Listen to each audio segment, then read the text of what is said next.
Woo! So it's 38 degrees right now. Pretty cold. Well, I got my heated gear on. Fly racing heated gloves. Pretty nice. I think they were like $200, close to that. But they last for about 4 hours. So I've been riding for a little bit at this point. Just was visiting my best friend. Now I'm gonna get back on the bike and ride a little bit. So yeah, man. It's cold, but it's a good day to ride. I also got a I don't know if I can pull it out, but it's a it's a heated vest by Up on Stars. So that's cranking all the way up. Woo! We got some wind and 52,000 miles, 52,203 on the bike. So we got some miles on the bike, you know. Only 38 degrees, beautiful day to visit my boy. Always will be my boy. And yeah, on to ride. Why buy a 600? Can you learn on a 600? Sure. I think anyone can learn on a 600. My first bike is this bike. I got it 22,000 miles and got 52 on it now, and I bought it 2 years ago. A little bit over 2 years, so yeah, I've put a decent amount of miles on it, gone through enough tires and stuff like that. Now it's funny because my hood behind me is like a freaking parachute right now. Oh my gosh, it's kind of crazy. Like I can feel the wind grabbing my sweatshirt. It's not fun. It's got enough power. It's a fun bike. It sounds good. You know, when I was like in high school, man, I loved the loud, like the loud screaming bikes. Like the bike that I always wanted was I wanted a Yamaha R6. Like, you know, like 04 was like the one that I was kind of wanting. But I mean, when you're a teenager, I could barely afford my first car. Gas is like, I don't know, $3-4 a gallon, and minimum wage was like $7.25 at the time, so wasn't making a lot.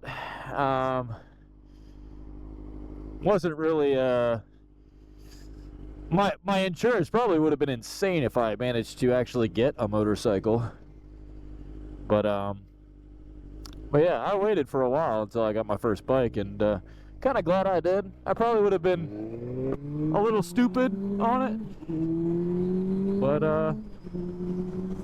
I'm still stupid. I'm just a little bit older, a little bit less stupid. Having a 600cc is cool. You know, I've had friends that had smaller bikes, and it just takes them a little bit longer to get up to speed. And a lot of my friends have had 1000s, and they go a little bit too fast, which is great, you know? I'm jealous. I mean, any bike is dangerous. You know, people say, like, oh my gosh, you get a 600, you're gonna die on that thing. I think that's the one thing you're gonna hear most when people are talking about motorcycles and buying a motorcycle, is you'll hear people say, oh, you're gonna die on that thing. You die on anything, you know? So don't be scared. I just got a valve adjustment pretty recently at like, I don't know, it was like 43,000 miles, something like that. And everything was still in spec, which is kind of crazy that everything was still in spec on a motorcycle that's pretty old. Oh, thank you, sir, for letting me go by. As you can see, there's still snow on the ground from some snow we had yesterday. Oh, that wasn't good. But yeah, it's pretty cold out. It feels pretty chilly, but really only like down by my legs. I have long underwear on and stuff, but I have a heated vest, which is heating my core, and then I have the heated gloves, which is heating my hand. I feel great, honestly. I could. That's another thing you got to worry about when you're riding a motorcycle. Just be a little conscientious about the roads that you're riding on. You know, I'm probably going a little bit over the speed limit right now, but that's easy to do, especially on a 600. I think the biggest thing you could do if you're riding a motorcycle or thinking about getting a motorcycle is take the endorsement, man. I took mine at a Harley Davidson. I've ridden Harleys just for fun, like a test ride Harley day, and I've ridden my buddy's Harley. I can't even remember what it was. That was a big bike, but Harley, to get my endorsement, was great. They were very good. You know, they taught me pretty much everything that I needed to learn, and they were good. And yeah, man, I learned a lot of good stuff. And if I could go back and do it with Harley, I would do it all over again. Met some cool people in the class as well. But I think the class was good for just teaching me things that I never really would have thought about before. And I've ridden dirt bikes and four-wheelers, not as much as my friends, but that was beautiful down there. Look at that. My buddy crashed on this road too. I was riding my MT-07 and he was on this S1000RR, and there was a stick in the road. Like, not a stick, it was more like a log, like right here. And I guess he swerved to avoid it, and he went bam right to that guardrail. But yeah, I mean, honestly, I would say just buy a motorcycle, right? If it's a 250, a 300, a 400, a 500, a 600, a 750, a 1000, you know, I don't think it's a good idea for everybody to just go straight to a 1000. I don't think that at all. I think that some people shouldn't even buy motorcycles, to be honest with you. I think a lot of these content creators that are literally standing in front of the bike with their like helmet covers on, I'm like, dude, honestly, I hate helmet covers. I think it's like, they're like furries. It's the furries of motorcycle riders. And look, I don't care what you do inside the bedroom, but I think furries are a little strange. I've had a lot of fun on this 600. This is a 2005, by the way. It's a 2005 Suzuki GSXR. When I got it, it was actually lowered because the guy I got it from was he was a short Hispanic guy, so he was like 5'2" or whatever. I'm like almost 6 foot. So the biggest thing is just making sure you change the oil on these things. And to change the oil, it's not hard. Like, it's really easy. I mean, you fill it right here, right under is where you drain it. But you basically just have to pop all these out. And the worst thing is these. They take these little clips that plug in, and as you can see, I've zip tied them multiple times. Because after a while, you know, you break them, you know, and then you're onto the zip ties. So, and as you can see, I got my lovely chicken strips from not leaning in this cold weather. Just basically keeping this bike alive and riding it. And I've had a lot of fun along the way. And my next bike, I'll probably get another GSXR. It's super reliable. I mean, you really, honestly, you don't find many sport bikes that make it to that many miles. And that's just because people crash them. People crash them. People treat them like dog, and they blow the engines, and they don't do their maintenance or oil changes, and they dog them, and they break them. And, like, I'm not saying my bike is, you know, flawless. I mean, I didn't do that. I've dropped it a few times. And this has never gone in all the way. I mean, it has, but it pops out. So, anytime I want to take off the gas tank, I have to take off the stabilizer, which is really important. Honestly, the amount of times, and this is adjustable too, I usually keep it at like 5, 6.